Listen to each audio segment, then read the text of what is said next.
everybody, I'm Teacher Michelle. Olá pessoal, sou a professora Michelle de língua inglesa, mais uma vez aqui com vocês como parte do projeto, do programa de preparação para o Enem. Pessoal, nós vamos trabalhar hoje mais uma questão com o foco no Vocabulary Study, o estudo de vocabulário. E nós já tivemos algumas aulas sobre isso, já trabalhei algumas questões a respeito com vocês. Nós falamos dos processos de formação de palavra, falamos da polissemia, falamos da composição de palavras e das palavras de ligação. E hoje eu quero falar especificamente de um tipo de construção que é muito comum, que são os verbos frasais. Que é você pensar, por exemplo, de um verbo que é apresentado através de um conjunto de palavras e muitas vezes ele vai ser representado num sentido conotativo.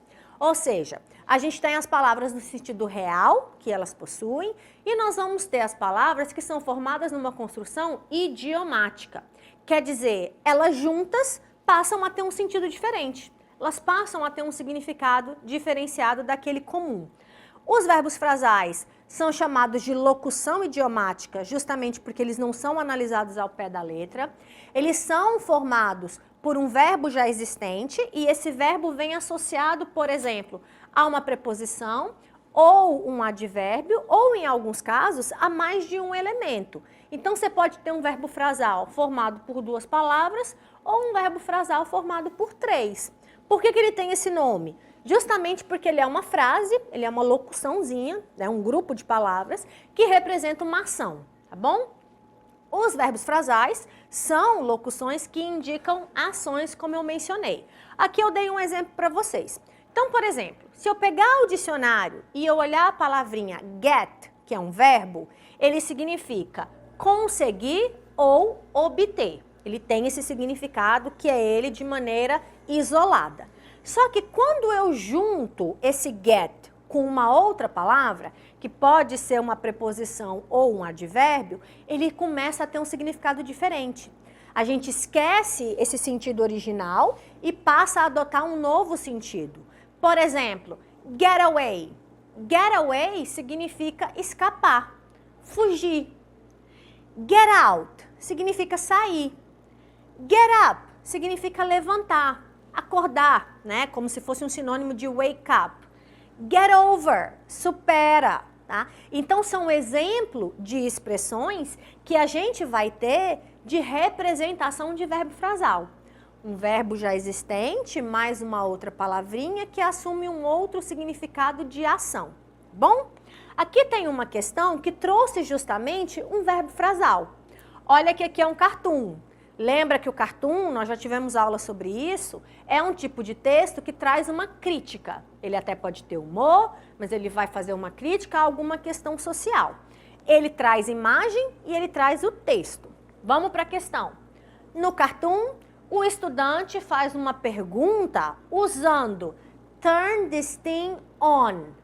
Por que ele faz isso? Qual é o propósito dele de usar essa construção? O verbo frasal é turn on. Turn on. Turn on significa ligar. This thing, esta coisa. Então, vamos voltar para o quadrinho. Nós temos um ambiente de sala de aula, professor aqui na frente, quadro negro, estudantes. E os dois que estão conversando, ele tem, principalmente esse que é o da fala, tem uma expressão de estranhamento. Né? O que ele está segurando? Livros. E aí ele chama o outro, pss, né? Chamando a atenção do outro. How do you turn this thing on? Como que você liga essa coisa? Então, qual que é a crítica social? É aquela questão de que hoje em dia a geração mais jovem está acostumada com os eletrônicos, equipamentos que você liga e que você desliga. Enquanto que o livro é aquele equipamento que não depende disso, é aquele instrumento que você folheia, que você utiliza, que você escreve, que você faz anotações, apontamentos e etc. Então, a crítica é desse estranhamento de um livro impresso em relação àquele costume de lidar com o digital. Então, quando eu analiso aqui, por que ele usa o turn on, que é esse ligar? Justamente para demonstrar que ele desconhece como que se usa um livro impresso. É lógico que você pensar que uma pessoa não sabe usar um livro é algo pouco convencional, né? De você imaginar isso, é algo improvável. Por que que ele utiliza esse recurso? Porque o cartoon tem o objetivo de fazer uma crítica social. A geração nova está tão acostumada com o eletrônico que ela está perdendo o contato ou perdendo o conhecimento de como usar algo analógico, por exemplo, de como usar o livro impresso, ok? Pessoal, nós encerramos por aqui a nossa revisão.